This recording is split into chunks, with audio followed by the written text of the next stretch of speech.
J'ai toujours dit aux Françaises et aux Français, dans le moment que vivent nos démocraties, l'état de droit, il ne l'est plus. Quand des groupes utilisent l'extrême violence pour agresser, pour dire on est con, à côté de ça, il y a ce qu'on entend dans la rue. C'est aussi des protestations sur le travail. Ils le marmonnent à peine entre leurs lèvres. Mieux partager la richesse, améliorer les conditions de travail. Parce qu'ils considèrent que leurs principaux problèmes sont de lutter contre la pauvreté dans leur pays. Oui, la pédagogie, vous l'avez fait. On n'a pas forcément envie d'entendre la réalité. Expliquer aux Français qu'ils vivaient dans un autre monde, dans notre pays. La Constitution donne au président de la République une puissance absolue. J'ai toujours l'article 49.3 de notre Constitution. J'ai la dissuasion nucléaire.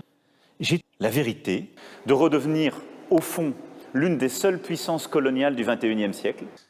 Plus largement, adopter conformément à ce que prévoit notre Constitution, c'est par la force que nous devrons remettre tout le monde au travail. Il faut les retenir. Parce qu'au fond, un salarié, c'est... Donc oui, on va continuer à avancer, à marche forcée. On ne peut accepter ni les factieux ni les factions. Mais à côté de ça, il y a des millions de Français qui manifestent. Oui, mais ceci, il faut les brûler. C'est légitime.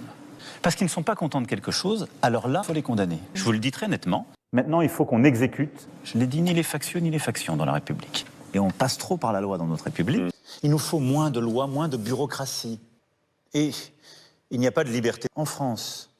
Dans ce but, nous continuerons à recruter plus de 10 000 brigades de gendarmerie dans nos campagnes. Des milices privées. Et sans loi. Ils utilisent la violence, sans aucune limite, sans règles, sans aucun tabou. Et cela, pour être crédible et de bâtir l'ordre républicain. Nous renforcerons aussi le contrôle des Français, lutter contre toutes les formes en opposition à cette réforme. Ils défendent leur point de vue. Vous n'avez commis aucune erreur. De ne pas réussir à convaincre, mais en même temps, je constate qu'ils sont des cons, et parfois en nombre bien supérieur. Oui. Je les respecte, mais il faut continuer. Quand la colère s'exprime, il faut aussi l'entendre et accélérer. Changer, transformer, c'est aussi de ne rien faire. C'est le dialogue social. Et donc il n'y a pas de place pour toute organisation future de la paix. Elles sont illégales et inacceptables. Nous devons aujourd'hui nous féliciter. Nous nous battons tous pour la richesse en France. Le gouvernement a facilité les choses en défiscalisant. Donc, on a tout fait pour faciliter cela, pour qu'on vive bien sans impôts ni charges. On a triplé le montant. Ces solutions concrètes, on a baissé les impôts. Et c'est vrai, on touche au chômage, on a baissé le coût du capital, du travail. On a simplifié les règles du travail avec les ordonnances. On a mené un train de réforme. Un plan structuré, on développe un capital productif. Des chômeurs, et en particulier des chômeurs de longue durée, comme des bénéficiaires du RSA. Ça veut dire trouver une solution de garde. Garder les enfants. On a des tas de choses à améliorer là aussi, avec un fonds qui va se déployer dans les prochaines années, du recyclage de chômeurs dans l'Allier, et donc des vrais résultats très concrets. C'est trouver des solutions. Mais la base installée des chômeurs de longue durée est une chance pour la France.